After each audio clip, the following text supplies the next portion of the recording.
ओम शांति 16/8/2022। आज की मुरली चिंतन। बाबा कहते हमें पवित्र रहने का व्रत लेना है। निर्जल रहना, भूख हड़ताल आदि करने की ज़रूरत नहीं है। हम पवित्र बनेंगे तो विश्व के मालिक बन जाएंगे।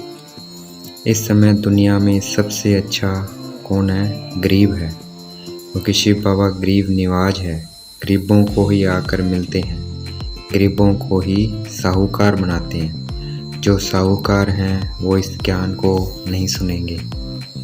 जब भारत सचखंड था तब बहुत सच्चा प्यारा था।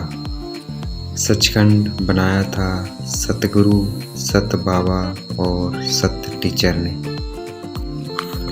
सच्चा बाबा अर्थात जो सच्चा सुख देने वाला है, जो सच्चा प्यार सिखलाने वाला है, जो सच्चा प्यार सिखलाने वाला है। कहा जाता है सत का संग करो, सत का संग करो। सत तो एक शिव बाबा है जो सच्चा ज्ञान देते हैं। हम अभी उनके सम्मुख बैठे हैं। जो बाप भारत को स्वर्ग बनाता है, वेद का वर्षा देते हैं। वेद का वर्षा है स्वर्ग नहीं दुनिया। हम उस बाप के सम्मुख बैठे हैं जिसके संग से हम विश्व के मालिक बन जाते हैं। भक्ति में सबसे पहले सच्ची भक्ति एक शिव बाबा की शुरू होती है, जिसे अव्यभिचारी भक्ति कहा जाता है। शिव बाबा हमें सारे चक्कर का राज समझाते हैं, सच्चा ज्ञान सुना रहे हैं और झूठी भक्ति से छुड़ा रहे हैं। झूठ तब शुरू होता है जब झूठ बनाने वाले 5 विकार काम, क्रोध, मोह, लोभ और अहंकार आते हैं। हमें ब्रह्मा बाबा को याद नहीं करना है, शिव बाबा को याद करना है। ब्रह्मा बाबा भी शिव बाबा को याद करते हैं। ब्रह्मा बाबा के सामने तो सिर्फ शिव बाबा हैं, हमारे सामने 2 हैं। साकार ब्रह्मा बाबा भी है और निराकार शिव बाबा भी है। तो हमें शिव बाबा को ही सिर्फ याद करना है। शिव बाबा ब्रह्मा द्वारा हमें कहते हैं कि तुम मुझे याद करो। अगर हम शिव बाबा को याद करते रहेंगे तो कभी रोगी व बीमार नहीं होंगे।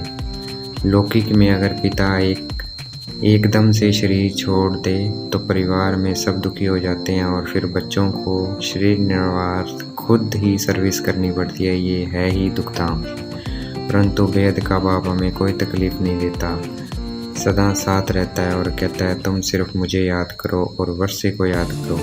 मुझे याद करोगे तो पाप नाश होंगे और वर्षे को याद करोगे तो स्वर्ग की बादशाही मिलेगी। जो बहुत दान पुण्य करते हैं उनका जन्म राजाई घर में होता है, परंतु अभी तो सब पतित हैं, पतित घर में ही जन्म होगा। अभी अगर हम 5 विकारों का दान करेंगे तो हमें पावन राजाएं लक्ष्मी नारायण के घर में व सूर्यवंशी की राजाई में जन्म मिलेगा। वहाँ किसी भी प्रकार का दुख नहीं होता, सब दुखों से छूट जाते हैं। भले अब कितने भी बड़े से बड़े आदमी हैं, उनको अभी दुख ही दुख है। इस समय जो गरीब है वो सबसे अच्छे हैं। बाबा आए हैं गरीबों को साहूकार बनाने। दान हमेशा गरीबों को दिया जाता है। कुंवारी कन्या का बहुत मान है, सब उनको पूछते हैं, परंतु शादी के बाद वह पुजारी बन जाती है, क्योंकि पतित बन जाती है। स्त्री पति को परमेश्वर समझकर माथा टेकती रहती है, उनके आगे दासी बनकर रहती है। शिव बाबा आकर उनको दासी बन से छुड़ाते हैं। हम शिव बाबा के पोतरे हैं और प्रजापिता ब्रह्मा के बच्चे हैं, इसलिए हमारा शिव बाबा की मलकियत पर पूरा हक है। खुद पावन बन सबको पावन बनाना ये हमारा धंधा है। लक्ष्मी नारायण का चित्र हमें रोज़ देखते रहना है ताकि याद रहे शिव बाबा हमें ब्रह्मा द्वारा ये बना रहे हैं। बाबा कहते हैं छोटे छोटे बोर्ड लगा दो कि वेद के बाप को जानने से तुम 21 जन्मों के लिए स्वराज्य करने वाली पोजीशन पा सकते हो। धीरे धीरे बोर्ड देकर बहुत मनुष्य आएंगे। बाबा कहते हैं देह सहित अर्थात शरीर सहित देह के जो भी झूठे संबंध है उन सबको मन बुद्धि से भूल मुझे याद करो तो तुम पावन बन जाओगे। कुटुंब परिवार में रहते अपने को आत्मा समझना है और शिव बाबा का पोतरा समझना है। ब्राह्मण, देवता, क्षत्रिय, वैश्य, शूद्र, इन वर्णों को हम बच्चों के सिवाय कोई नहीं जानता। ज्ञान देने की सेवा में दिल बहुत साफ होनी चाहिए। दिल साफ मुराद हासिल। बाबा कहते हैं ज्ञान समझाने में एक 108 से माथा मारोगे तब एक आधा निकलेगा। थकना नहीं है, मेहनत करते रहना है।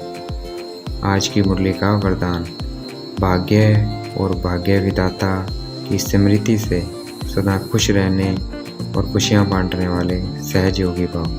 भाग्य और भाग्य विधाता की स्मृति से सदा खुश रहने और खुशियाँ बांटने वाले सहज योगी भव। आज की मुरली का स्लोगन, शुद्धि और विधि पूर्वक हर कार्य करने वाले ही सच्चे सच्चे ब्राह्मण हैं। शुद्धि और विधि पूर्वक हर कार्य करने वाले ही सच्चे सच्चे ब्राह्मण हैं। अच्छा, ओम शांति। शुक्रिया मेरे बाबा, शुक्रिया।